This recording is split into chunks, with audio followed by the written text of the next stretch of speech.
They said it was just a shortcut. A little road through open pasture, no big deal. They didn't ask. They didn't warn. They tore down my fence, drove their SUVs across my grazing land, and called it community development. But what they didn't know was that bulls remember. And when HOA Karen led her board onto my private ranch against the law, against court orders, she thought she was building a future. Instead, she woke a storm. 2,000 pounds of muscle, a bloodline older than her HOA charter, and a fence line that wasn't just barbed wire, it was legacy. She thought I was the threat. But it was never me. It was the land. And the moment she crossed it, there was no going back. This isn't just another HOA story. It's justice on four hooves. Watch what happens when one homeowner fights back not with lawyers, but with bulls. They say in the country fences don't just keep livestock in, they keep understanding in place. I've lived by that truth my whole life. My name is Malcolm Hayes. I'm a retired Army logistics officer who traded desert sand for rich pasture grass raising cattle on the same 38 acres my grandfather fenced with his own hands back in 1952. This land has carried 3 generations of Hayes men through lean years and bountiful ones alike. It fed us, taught us, and gave my 2 boys, Grant and Ben, the kind of childhood that builds bone-deep strength and a quiet kind of pride. We run purebred Charolais bulls here, massive white beasts, each one a solid ton of muscle and raw power. To those who know them, they're gentle giants, calm enough to take a scratch behind the ear without flinching. But they are still bulls. Territorial, proud, protective of their herd and their ground. Step into their pasture uninvited, and you're not just trespassing on property, you're challenging something ancient and instinctive. That's why the fences matter more than almost anything else on this ranch. Every strand of barbed wire, every cedar post driven deep into red clay carries a story. We inspect them every month, repair them the same week a storm bends a staple because those boundaries aren't just wood and steel. They're a covenant between man and land. You respect my space, and I'll respect the wild in yours. Our house sits at the base of a low ridge, looking south across the main pasture, toward the newer subdivision that crept in over the last decade Summerhill crossings. Where once there were only rolling hayfields and scattered oaks, now stand rows of craftsman-style homes with vinyl siding the color of beach sand, a man-made lake ringed by imported palms, and a clubhouse painted in soft pastels that somehow always looks freshly pressure-washed.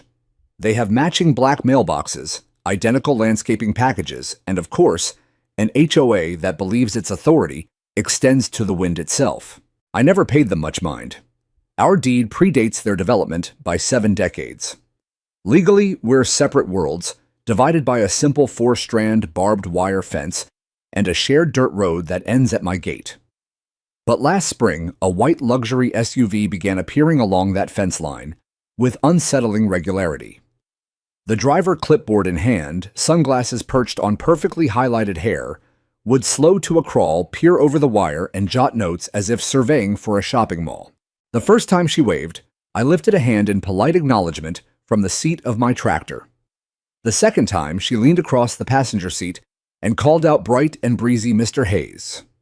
Have you ever considered collaborative use of underutilized green space? I killed the engine and walked over, boots crunching on gravel. Ma'am, that's not green space. That's where my bulls eat, sleep, breed, and occasionally settle their differences. It's very much utilized. She laughed, a light tinkling sound that suggested I'd made a clever joke. I hadn't. Her name, I soon learned, was Karen Delaney, newly elected president of the Summerhill Crossings Homeowners Association. She had ideas, big ones, and those ideas involved a community connector road that would link the back cul-de-sac of her subdivision to Hilltop Drive on the far side of my property. A shortcut, she called it. Efficient, modern, beneficial to property values all around. The most direct route, according to her glossy renderings, cut straight through the heart of my southeast pasture. I listened the first time she explained it, standing there in pressed khakis and wedge heels that sank slightly into the soft shoulder. I nodded while she spoke of traffic flow and emergency access and rising real estate trends. Then I told her as plainly as I knew how that no such road would ever cross my land without a signed easement fair compensation, and my enthusiastic consent, none of which were on offer. She smiled the way people do when they believe disagreement is merely a temporary misunderstanding. "We'll circle back," she said, sliding her sunglasses down. "I'm sure we can find a neighborly solution." That was the beginning. Not long after my oldest son, Grant, showed me a screenshot from the HOA's private Facebook group, a meeting agenda titled Vehicular Access Improvement Initiative, with bullet points about connective infrastructure and potential shared easements. Ben, my younger boy, found the first orange survey flags. A week later, bright plastic ribbons, fluttering like warnings along a line that marched boldly across my grass. I stood there in the evening light, one boot on either side of a cedar post, older than most of the houses behind me, and felt something tighten in my chest. The flags weren't from the county. They weren't from any utility. They were from people who had convinced themselves that wanting something badly enough made it theirs. I pulled every flag that night and stacked them neatly on the clubhouse porch with a note in black marker, "Private property, no trespassing." I thought that might end it. But Karen Delaney wasn't the kind of woman who accepted no as a final answer.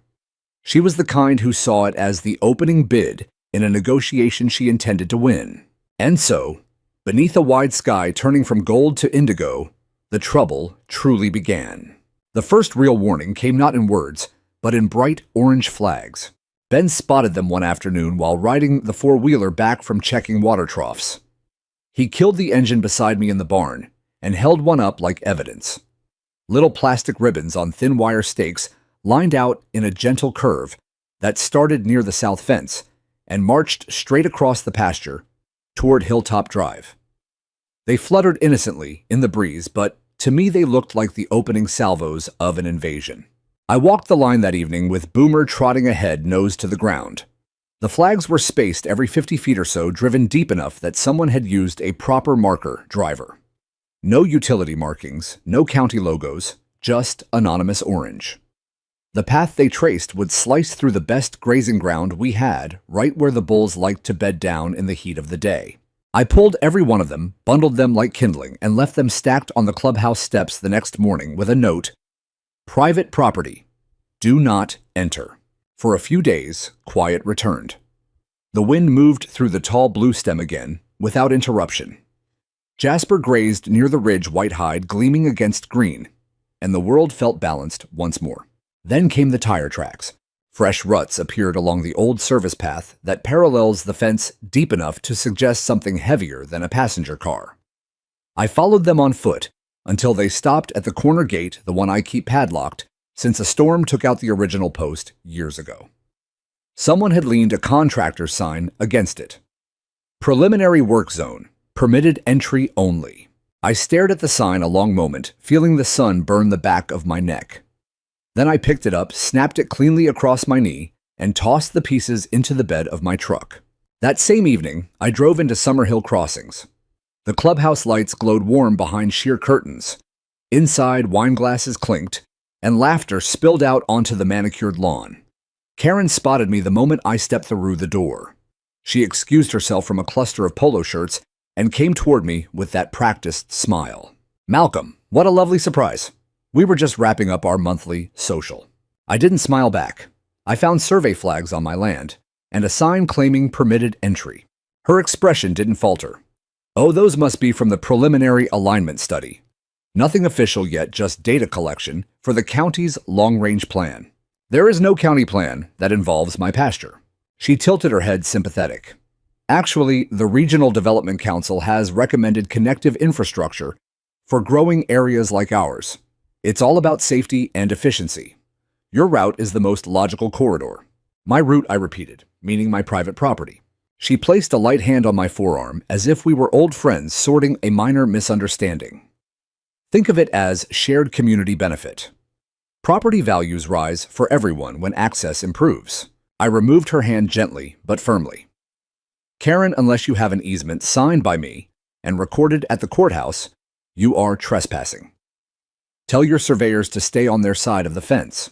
A flicker of something irritation, maybe calculation, crossed her face before the smile returned.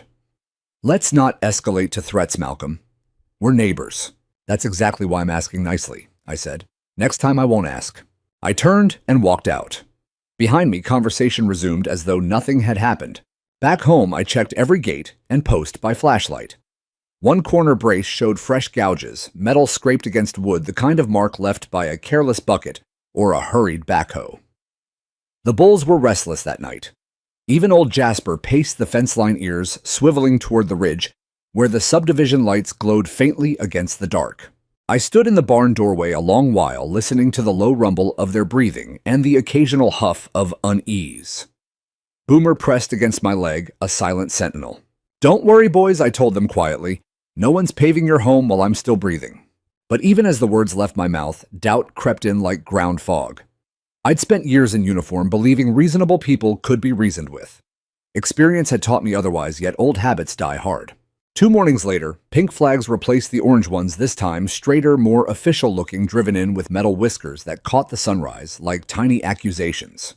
And parked just beyond my locked gate sat Karen's white SUV engine, idling, hazard lights blinking. She stepped out as I approached, vest over her blouse, clipboard hugged to her chest like armor. "Morning, Malcolm, just verifying the revised alignment with the latest township data." I stopped 10 feet away, hands in my pockets to keep them still. "You're marking my land again." "There's ongoing discussion about unincorporated parcels," she said smoothly. "We're simply preparing options. There is no discussion. This is Hayes land, always has been." She offered that patient smile again. "You'll receive formal notice of cooperative planning soon. Our goal is inclusion, not confrontation." Boomer growled low from the porch.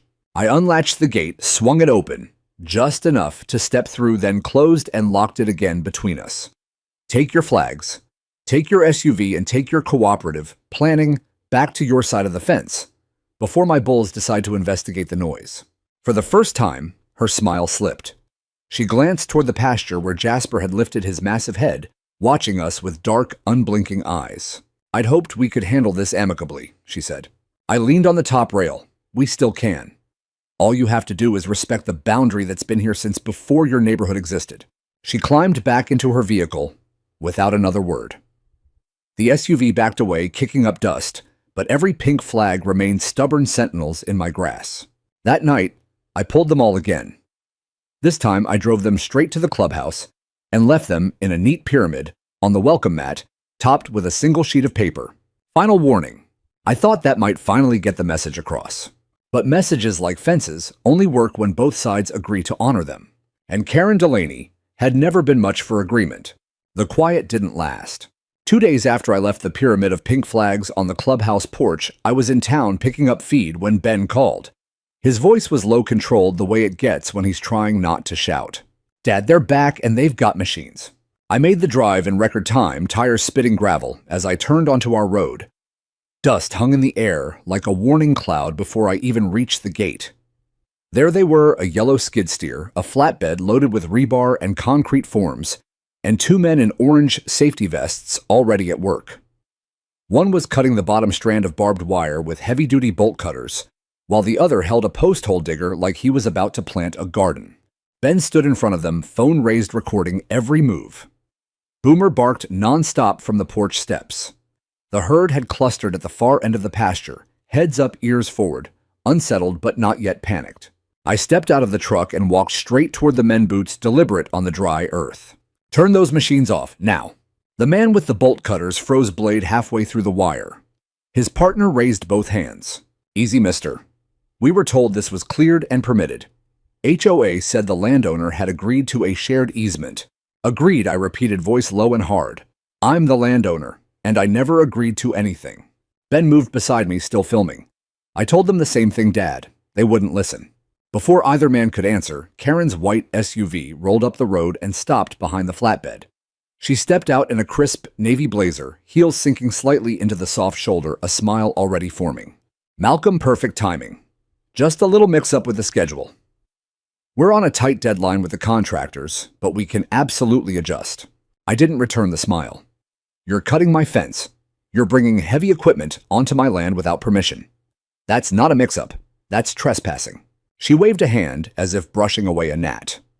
"We filed a zoning variance and a notice of intent. The county's long-range plan encourages shared infrastructure. It's all in alignment." Alignment. I stepped closer. Your alignment ends at my property line.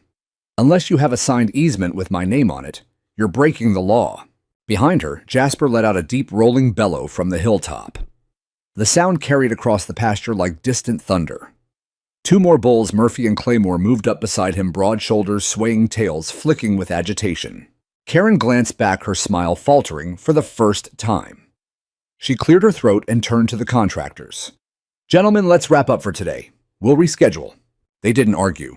Tools clattered into the flatbed. The skid steer's engine died, and within minutes, the whole crew was retreating down the road, leaving behind a ragged gap in the fence and the smell of diesel in the air. Karen lingered a moment longer. "This isn't over, Malcolm. We'll find a legal path forward. Then you'd better find it somewhere else," I said. "Because you're not going to find it here." She climbed into her SUV and drove off without another word. That night, I worked until the stars came out. Grant and Ben joined me, welding extra steel panels across the breach, running new tension wire, and bracing every post with fresh cedar stakes. The bulls watched from a distance, dark shapes against the moonlit grass, their breathing steady but watchful. We finished just before midnight. The temporary barrier wasn't pretty, but it was solid enough to hold the herd until we could pour permanent posts the next week.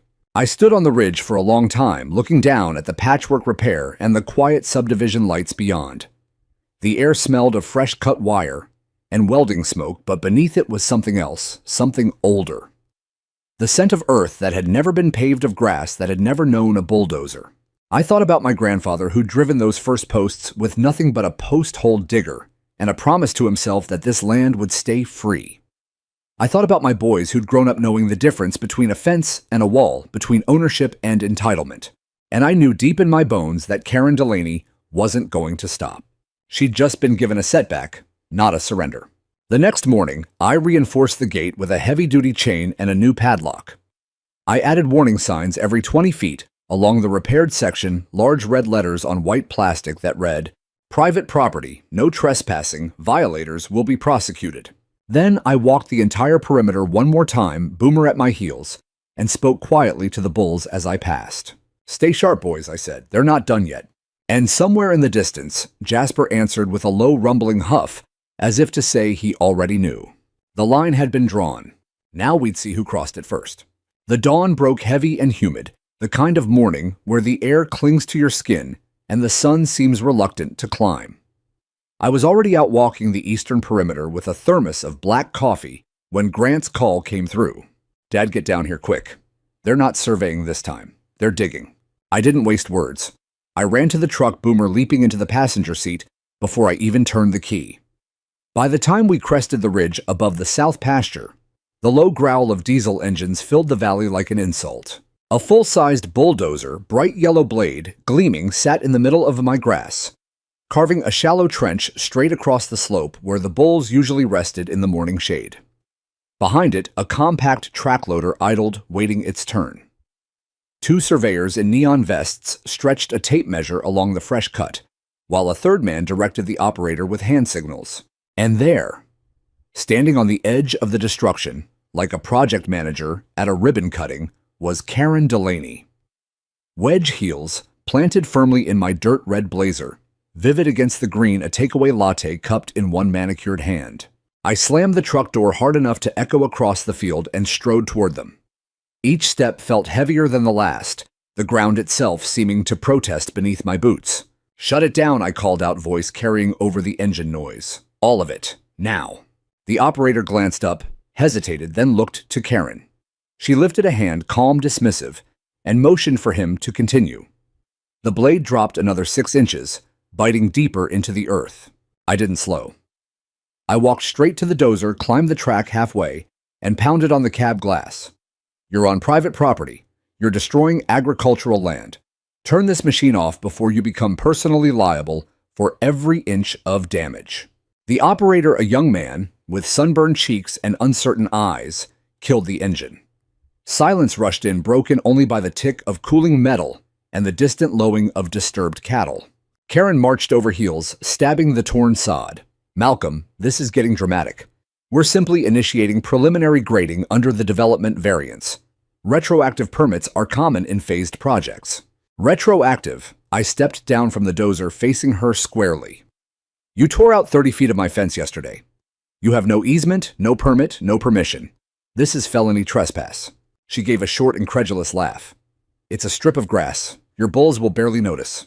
From the ridge above us, Jasper answered with a deep, resonant bellow that rolled down the hillside like artillery. He stood broadside to the machine's massive, head-lowered nostrils flaring. Murphy and Claymore flanked him, shifting restlessly, ears pinned back. The entire herd had moved to higher ground, watching the intrusion with the stillness of animals deciding whether to fight or flee. Karen's gaze flicked toward them, and for the first time I saw real unease tighten her features. I turned to the crew. "Pack your equipment and leave. Tell whoever signed your work order that insurance adjusters are going to have a busy week." They didn't wait for Karen's permission. Engines restarted, blades lifted, and within minutes the machines were retreating toward the subdivision, leaving behind a raw scar of red clay across my pasture, and a fence reduced to scattered posts and tangled wire. Karen lingered, arms crossed, now latte forgotten in her hand. "You're making this difficult for everyone, Malcolm. The county wants growth. The community wants connectivity. You're standing in the way of progress." "Progress doesn't get to bulldoze a man's livelihood without asking," I said. "You crossed a line today, legal, moral, and otherwise." She opened her mouth, closed it, then simply turned and walked back to her SUV. The door slammed harder than I'd ever heard from her before. I stood alone in the sudden quiet, surveying the damage. The trench was shallow but deliberate, 20 feet wide, already eroding at the edges where the blade had scraped topsoil away. Tire ruts crisscrossed the feeding area. A section of fence lay flattened like a broken spine. Grant and Ben arrived minutes later, faces grim. We worked through the heat of the day, reinforcing what we could, dragging steel panels from the barn, welding temporary braces, piling hay bales as a visual barrier. The bulls stayed on the far ridge, watching us with dark, patient eyes. By dusk, the breach was contained, but the pasture carried fresh wounds. The air smelled of diesel and torn earth, and every breath tasted like violation. That night, I sat on the porch long after the boys had gone inside. Boomer rested his head on my knee, warm and steady. The subdivision lights twinkled across the valley like a distant city that had forgotten it was built beside open land. I thought about calling the sheriff right then, filing charges, forcing the issue. But something held me back. Maybe the old military habit of gathering intelligence before committing forces. Maybe the stubborn hope that reason might still prevail. Whatever it was, it felt increasingly like a mistake. Because the next morning, before the dew had even burned off the grass, the temporary barricade we'd built lay scattered panels, shoved aside, tension wire snapped, hay bales knocked flat. Hoof prints circled the gap in wide, deliberate loops. Deep, heavy prints that could only belong to Jasper and the others.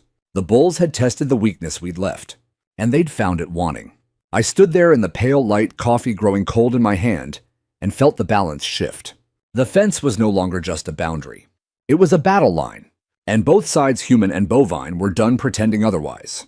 The barricade we'd thrown together overnight was never meant to be permanent, just a stopgap of steel panels, hay bales, and fresh tension wire, until we could set new posts and pour concrete. But the bulls saw it differently. They saw weakness.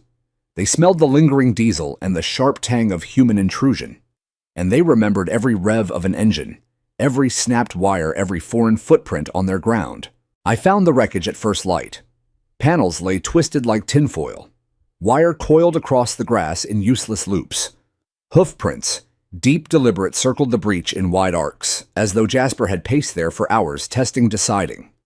Murphy's lighter, faster prints overlapped them, impatient and bold.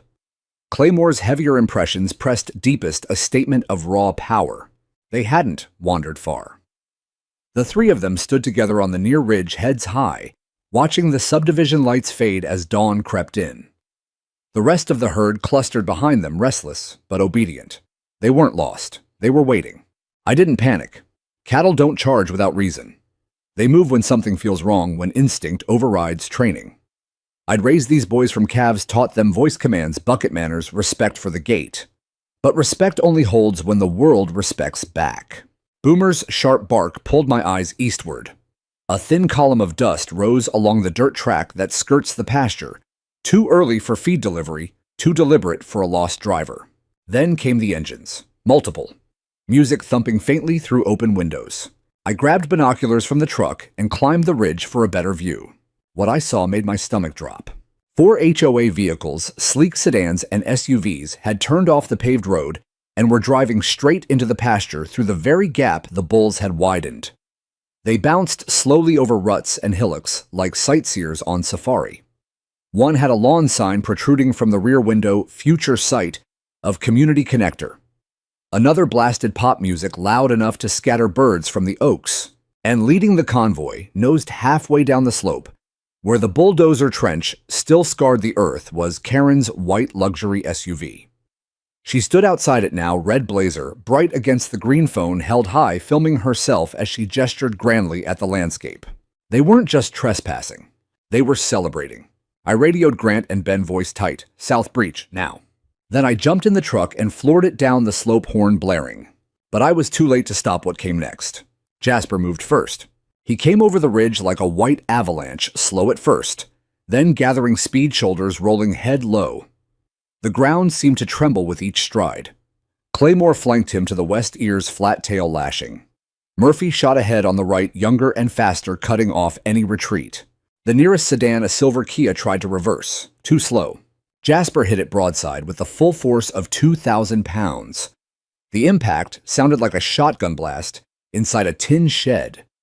The driver's door crumpled inward, glass exploding outward in a glittering cloud. The car rocked violently on its suspension before settling with a groan. The driver scrambled out the passenger side, stumbling, face pale with shock. Karen's scream cut through the chaos, high, raw, nothing like her usual polished tone. She bolted toward her SUV, but Murphy was already there, blocking the path, snorting hot breath across the hood. She skidded to a stop, heels sliding in loose dirt. I braked hard beside the wreckage, leapt out, and ran toward the bulls. Jasper, easy boy, stand. He paused, chest-heaving, dark eyes fixed on the intruders. Steam rose from his nostrils in the cool morning air. I stepped between him and the next vehicle, an Audi now spinning tires in futile reverse, and raised both arms wide. "Back, all of you, back away," slowly. Grant and Ben roared up in the side-by-side portable gates and a grain bucket rattling in the bed. Ben jumped out with the bucket, shaking it hard, the familiar rattle that always brought them running for feed. Grant held the long sorting stick high, not as a weapon, but as a clear signal of authority. The bulls hesitated, instinct warred with training. Claymore lowered his head and hooked the Audi's front bumper with one sweeping motion. The plastic cracked like gunfire. The entire fascia lifted and tore free, dangling by wires. The driver screamed and abandoned the car, sprinting toward the tree line. Karen had retreated behind her open SUV door phone, still clutched in white knuckles, voice cracking as she shouted into it. "We're under attack. Send animal control. Send the sheriff now." I moved steadily toward Jasper, voice low and firm. "Come on, big man. That's enough. Come on home." He huffed once more, a deep rumble that vibrated through my boots, then turned slow, deliberate, and started back up the slope. Murphy and Claymore followed, heads, hightails flicking triumph rather than rage. The HOA convoy fled in reverse doors, still open tires spinning dirt as they raced for the road. Karen was the last to leave, limping slightly after a heel snapped, blazer torn at the elbow. She didn't look back. Silence settled, broken only by the tick of cooling engines and the distant lowing of the herd. 2 vehicles lay wrecked in my pasture, doors staved in windshields, spider-webbed bumpers scattered like broken toys. Tire ruts scarred the grass in frantic figure eights. I stood there a long moment, hands on my knees, breathing hard, not from running, but from the weight of what had just happened. The bulls hadn't attacked out of malice. They'd defended their home. And in doing so, they'd drawn a line in the dirt that no survey flag, no variance, no clipboard could ever erase again. Grant clapped a hand on my shoulder. "You okay, Dad?" I nodded slowly. "Yeah. But Karen just learned something we've known all along." Ben looked toward the retreating dust cloud. "What's that?" "That some boundaries aren't negotiable." We spent the next hours repairing what we could, towing the abandoned cars to the fence line, with chains and the tractor resetting panels running new wire. The bulls grazed calmly now, as if nothing had happened. But everything had changed. The fight was no longer just about land. It was about who got to decide what land means. The aftermath hit like a second storm. By midday, the HOA's private Facebook group had exploded. Screenshots flooded my phone posts from board members, frantic captions over blurry photos of crumpled doors and shattered glass. Headlines screamed in all caps, "Farmers' dangerous bulls attack, peaceful residents and HOA president nearly killed." During routine site visit, Karen's pinned post was the worst, a carefully composed paragraph painting herself as the victim of unprovoked aggression by unrestrained livestock, complete with a photo of her torn blazer sleeve and a dramatic close-up of her scraped elbow. Comments poured in by the dozens, outrage, fear demands for petitions, calls for animal control to remove the threat. Someone even speculated that I was running an illegal fighting ring operation. The paranoia spread faster than wildfire in dry grass. They filed formal complaints that same afternoon, one with county animal control, another with code enforcement claiming my bulls were vicious and at large a public safety hazard requiring immediate quarantine or euthanasia. I didn't waste time on social media rebuttals. I didn't have an account anyway. Instead, I gathered every scrap of evidence. We had Ben's phone video showing the HOA vehicles driving uninvited through the breached fence, time-stamped trail cam stills of the convoy crossing the boundary, photos of the destroyed fence sections and the bulldozer trench, copies of every written warning I'd ever sent. Then I made the call I'd been saving. Marcus Langford picked up on the second ring. "Hayes," he said, voice warm with recognition. "Heard you've got yourself a range war." "Something like that. Need a favor, brother." "Name it." I told him everything. The flags, the bulldozers, the deliberate trespass, the bulls finally saying enough. When I finished, there was a long pause. "You still got that old debt from Kandahar hanging over me?" he asked. "Thought you'd never bring it up." He laughed. "I'll be there tomorrow with the county drone and a full inspection kit.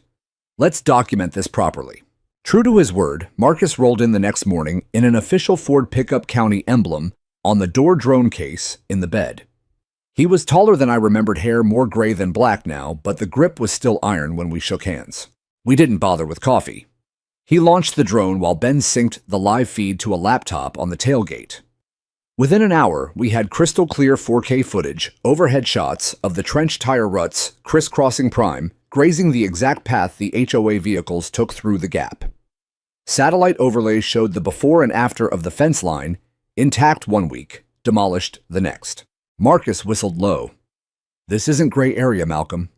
This is textbook criminal trespass and agricultural interference. HOA claims the bulls are the danger," he snorted.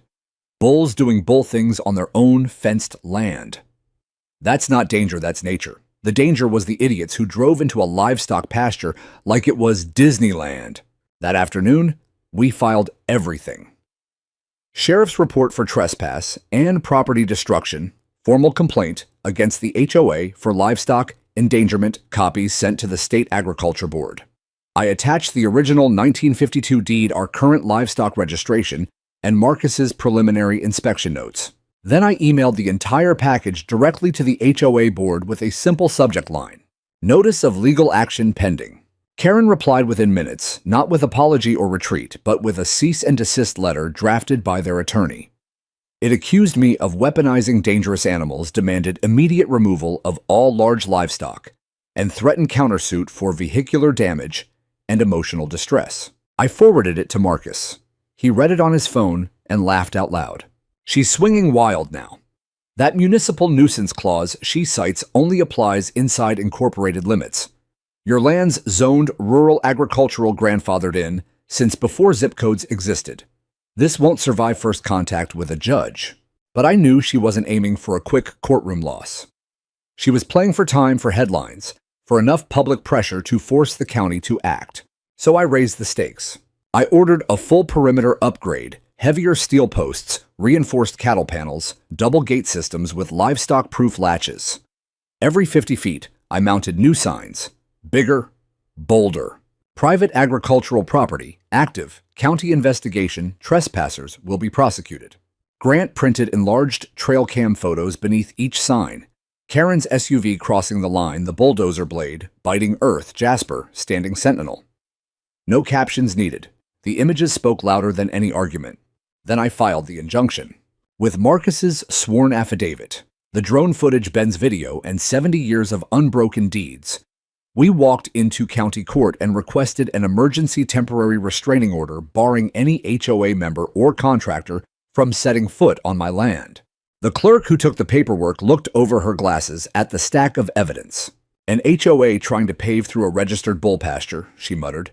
Lord, they must be new around here. 3 days later, the judge signed it. Effective immediately, Karen Delaney and the entire Summerhill Crossings HOA were legally prohibited from entering my property. Violation would mean contempt fines, possible jail time.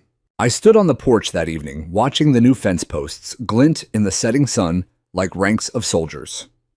The bulls grazed peacefully again, Jasper's white hide catching the last light as he moved along the boundary, calm but watchful. Grant joined me, cold beer in hand. Think she'll respect the order. I took a long drink. She'll test it. People like Karen always do.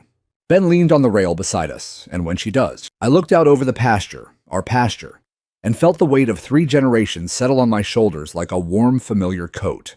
Then she'll learn what happens when you keep pushing a line that was never yours to move. The wind moved through the grass, carrying the clean scent of earth and hay. For the first time in weeks, the land felt steady beneath us again.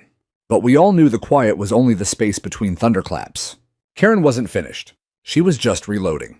The temporary restraining order felt like the first deep breath after weeks underwater. For a few days, the ridge stayed quiet. No unfamiliar engines growled along the fence line. No bright flags fluttered in my grass. The bulls settled back into their rhythms, Jasper claiming his favorite shade tree at midday, Murphy chasing crows from the water trough, Claymore standing sentinel on the high ground like a living monument. Even Boomer stopped barking at shadows. But I knew better than to trust the calm. Karen wasn't the retreating kind, she was the regrouping kind. A week after the judge's signature dried on the order, a sleek black sedan pulled up to my gate. A younger man in a tailored sport coat stepped out, leather folder in hand, smile polished to a showroom shine. Mr. Hayes, Daniel Price. I've been retained as advisory counsel for the Summerhill Crossings HOA.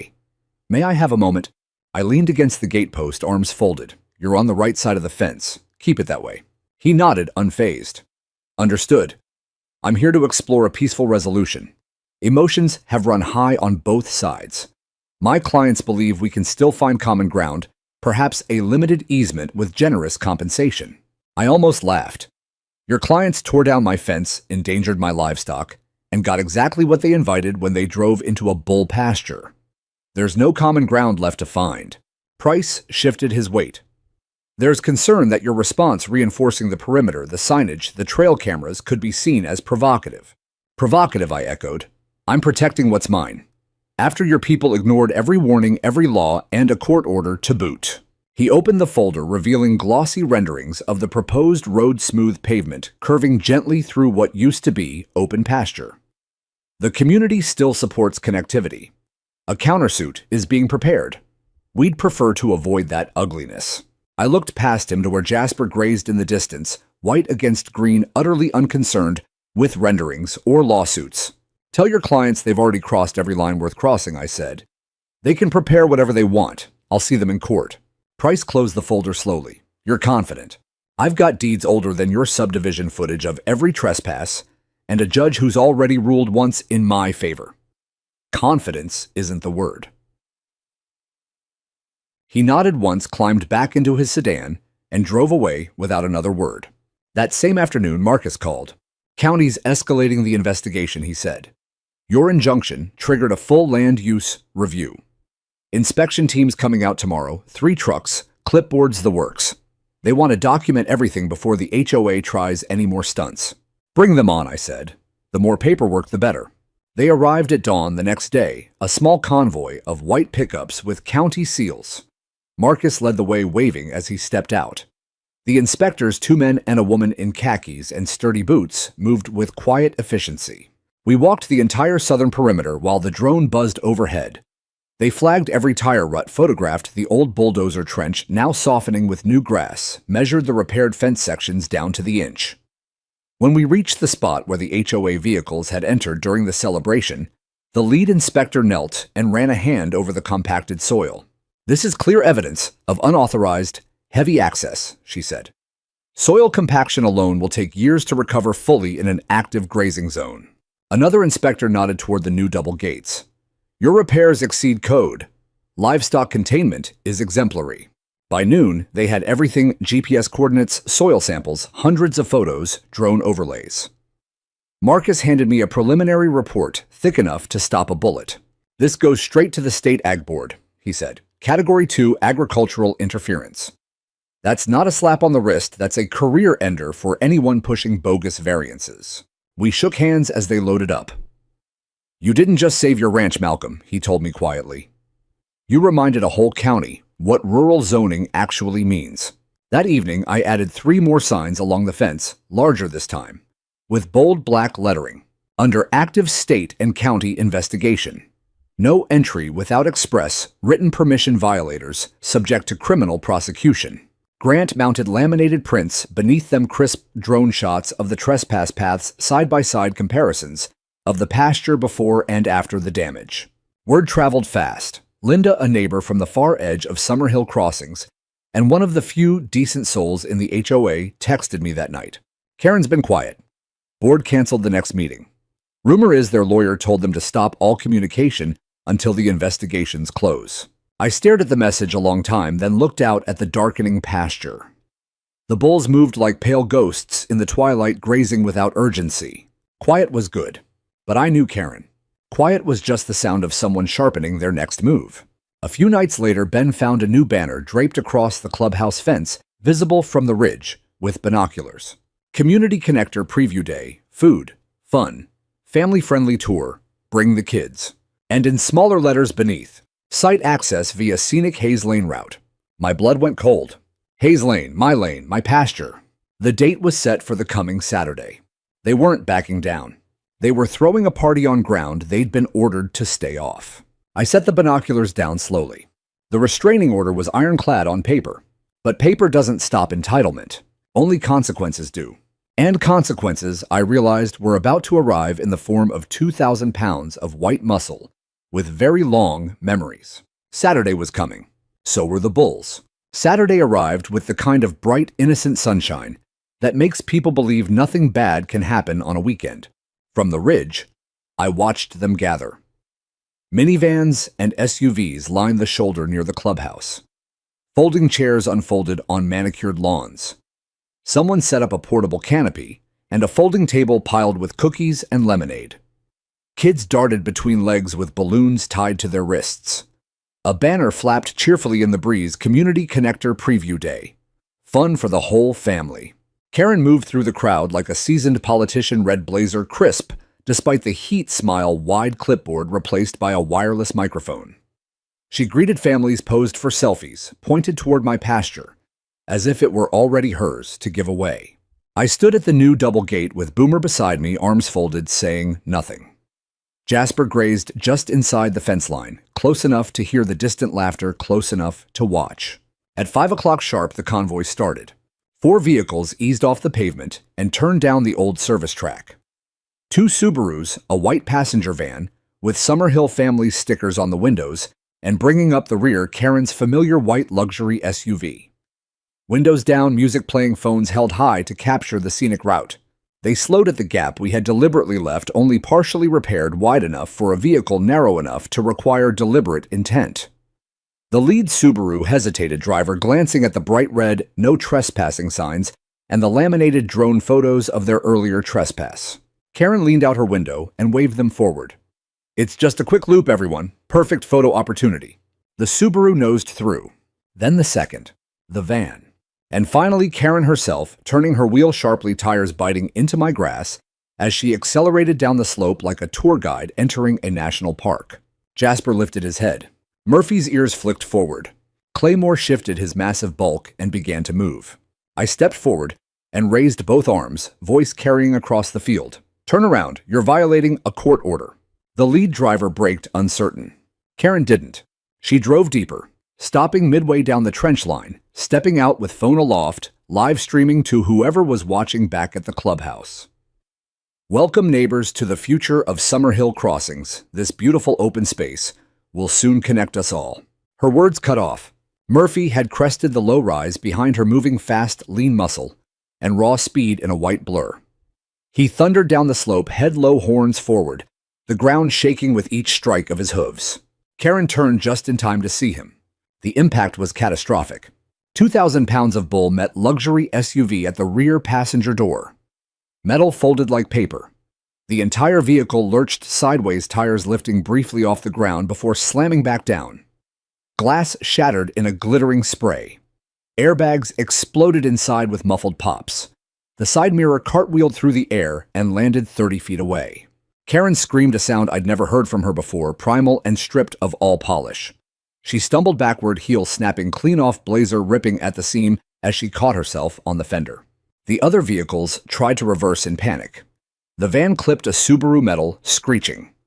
Doors flew open as people spilled out, parents grabbing children, some running, some frozen in shock. I sprinted toward the chaos, shouting commands. Murphy, stand back. Grant and Ben roared up in the side-by-side grain buckets, rattling sorting sticks raised high. Jasper and Claymore had positioned themselves across the escape route, calm, immovable tails, flicking slow warnings. They didn't charge. They simply blocked. Murphy circled the wrecked SUV, once snorting hot clouds of breath across the crumpled hood, then turned and trotted back up the slope as if satisfied his point had been made. Karen sat in the dirt beside her ruined vehicle, clutching a bleeding forearm where glass had sliced her. Makeup streaked down her face. For the first time since I'd met her, she looked small. Sirens rose in the distance. Someone had already called 911. I walked up slowly and stopped a safe distance away. "You were warned," I said quietly. "Court order, signs, trail cams, everything recorded." She looked up at me, eyes wide, voice trembling. You set them on me." "No, Karen. You set yourself on them. You drove onto private land, past a restraining order, into an active livestock pasture. Again." The first sheriff's cruiser crested the hill, lights flashing. Deputy Travis Cole, someone I'd fished with more than once, stepped out, took one look at the scene, and shook his head. "Malcolm," he said under his breath. "She really do this?" "Every bit. Cameras got it all." He nodded, then turned to Karen as paramedics approached. "Ma'am, you're going to need to come with us, and you should probably stop talking until you have a lawyer." The totaled SUV was winched onto a flatbed an hour later. The other vehicles limped out under their own power, escorted by deputies.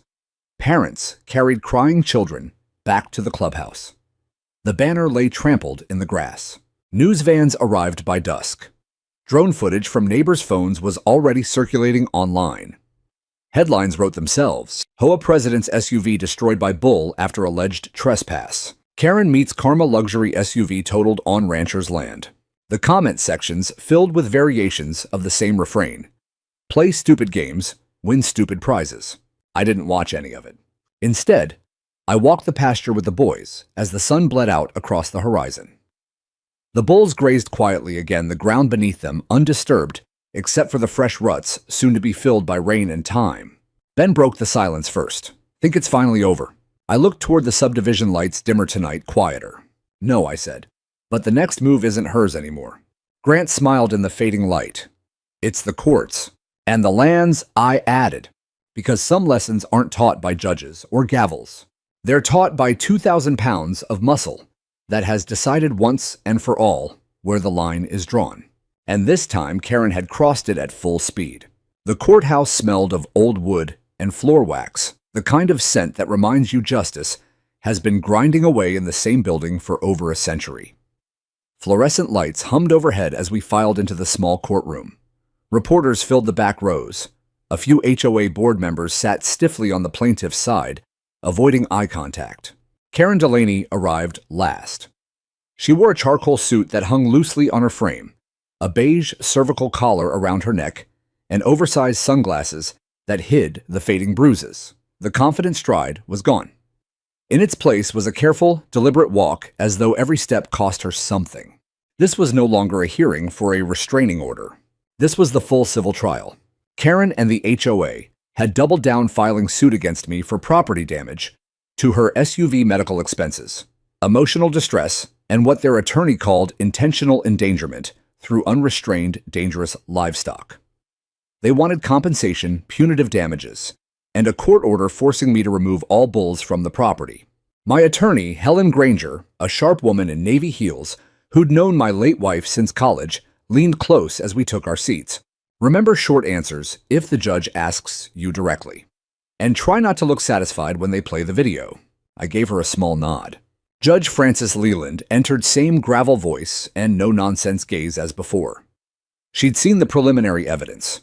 Today, she would decide if the case even deserved to go to a jury. Karen's attorney, Daniel Price, stood first.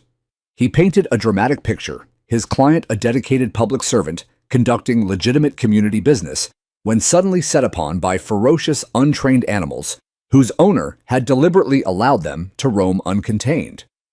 He spoke of terror of shattered glass and twisted metal of a neighborhood living in fear. Then he rested confident. Helen rose calmly.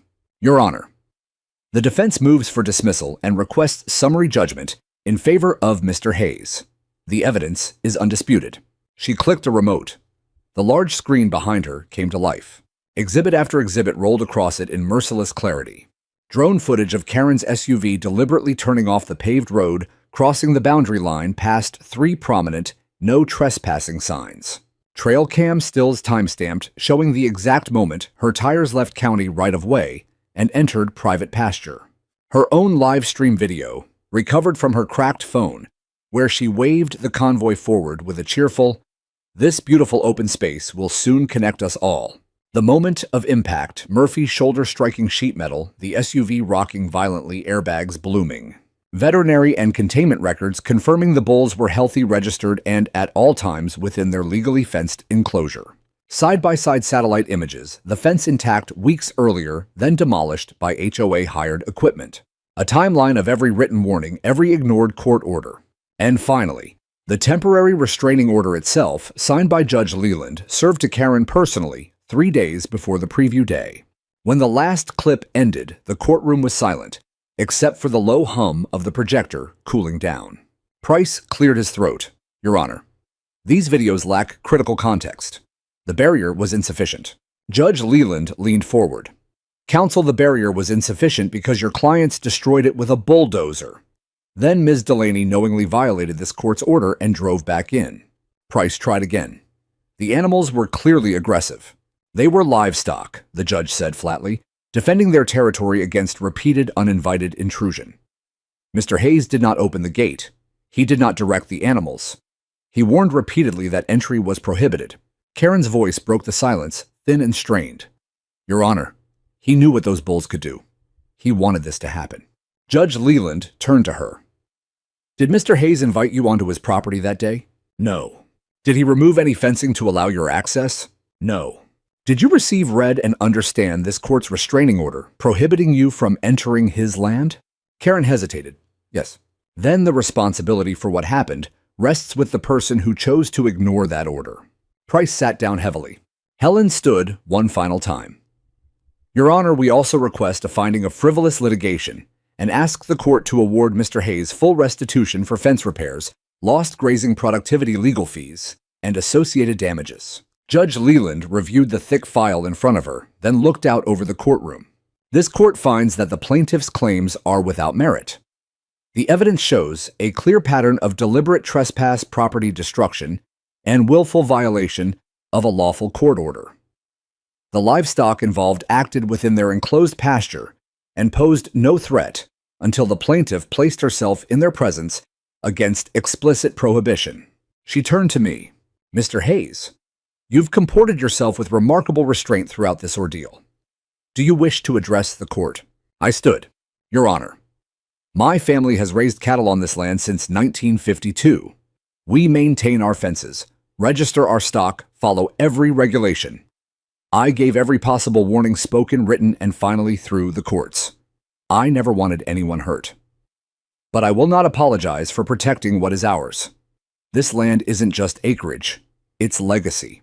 And some lines once drawn are not meant to be moved. The judge's expression softened just slightly.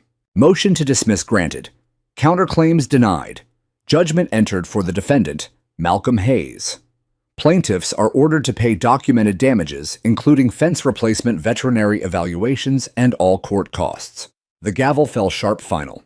Karen remained seated as the courtroom emptied. She didn't look at me as I passed. The sunglasses stayed on, but her hands trembled in her lap.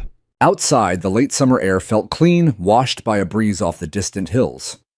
Grant and Ben waited by the truck with Boomer riding shotgun tail thumping against the window. Ben grinned. That's it, I said.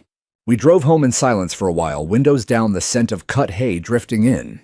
As we turned onto our road, the new fence caught the afternoon sun's straight posts, tight wire signs still bright. The pasture stretched wide and unbroken beyond it. And for the first time in months, it felt truly ours again. Not because a judge said so, but because the land and the bulls had never doubted it. A month passed like a slow exhale. The pasture healed in quiet ways. Rain softened the last ruts. New grass pushed green fingers through the scarred earth, and the trench where the bulldozer had bitten deepest filled with wild rye that waved silver in the evenings. The bulls moved with their old certainty again, Jasper claiming the high ridge at dawn, Murphy racing shadows along the fence, Claymore standing like a monument against the sunset. They no longer paced at strange hours or lifted their heads at every engine sound. The land had settled, and so had they. Karen Delaney resigned from the HOA presidency the week after the verdict, citing personal health concerns and a desire to focus on family. Her house went on the market 10 days later, a quick sale listing with professional photos that carefully cropped out any view of my pasture. I watched the moving trucks come and go from the ridge one Saturday morning, Boomer resting his chin on the fence rail beside me. She was in the passenger seat of the lead truck, hair pulled back, sunglasses hiding her eyes. She never looked toward the field. Jasper watched her leave. He stood at the gate, massive and still tail-flicking once, as the truck disappeared down Hilltop Drive. Then he turned and grazed as if a chapter had closed without needing words. We didn't press charges. The county offered criminal trespass, filing false reports, contempt of court, but I told them to let it rest. Justice had already spoken loud and clear. Some debts are paid in full when pride is the currency. Instead, we celebrated in the old way. We threw a cookout on a crisp autumn evening, the kind where the air smells of wood smoke and the sky burns orange before giving way to stars. Long tables stretched across the yard. Grant tended the smoker, turning brisket that had grazed this very ground. Ben fired the grill for steaks thick enough to make a man proud. Neighbors came, old ranch families from down the road, a few quiet souls from Summerhill Crossings who'd stayed neutral through the storm and now wanted to shake my hand. Harold, the board member who'd once apologized outside the courthouse, brought a bottle of good bourbon and stood with me by the fire pit. I didn't speak up soon enough, he said again, eyes on the flames. Should have told her no from the start. You're here now, I replied. That counts. He nodded, clinked his glass against mine, and we drank to fences that hold and neighbors who learn. Later, the boys unrolled the bloodline map across the picnic table, my grandfather's original pencil sketch layered now with my father's notes and my own digital updates. Grant traced a finger along the southern boundary. We could open that creek grove for spring calving, he said. Plenty of shelter, good water. Ben leaned in. And run a new paddock rotation, give the southeast section a full year to recover. I watched them plan, voices low and serious, the firelight catching in their eyes the same way it had in mine decades ago. This wasn't just land to them. It was story, responsibility, future. My grandfather's words came back to me, then spoken the day he handed me the deed. This dirt doesn't belong to us, son. We belong to it. Our job is to leave it better than we found it and to make sure nobody forgets whose turn it is to tend it. I'd kept that promise. We all had. The county closed their final investigation with a letter that now hangs framed in the barn beside Judge Leland's handwritten note. Official determination, property owner in full compliance. No further action required. Below it, the judge's words still make me smile on hard days. You reminded this county that the law lives in fences, in generations, in the quiet dignity of people who honor the land. These days, I walk the perimeter at sunrise, coffee in hand, Boomer trotting ahead. The new fence stands straight and strong, steel posts, driven deep, wire-tight gates that latch with a satisfying clang. Trail cams still watch, but they mostly record deer at dusk and the occasional coyote slinking past. The signs remain, though faded now by weather. Private agricultural property protected since 1952. The bulls greet me with low huffs and gentle nudges, asking for a scratch behind the ear. Jasper's muzzle has gone grayer this year, but his eyes are still dark and wise. He remembers everything, the flags, the machines, the screams, the silence that followed. They all do. Land remembers too. Every hoof print, every repaired post, every blade of grass that grew back stronger. And so do we. Today, the pasture stretches wide and unbroken beneath a sky big enough for every story it's ever held. The boys talk of expanding the herd, come spring of maybe building that new shed by the West Ridge. They speak of it the way young men do when they know deep down that the ground beneath them is steady, because someone fought to keep it that way. I stand at the gate sometimes and look across the ridge toward Summerhill crossings, new houses, new families, new lives built on what used to be hayfields.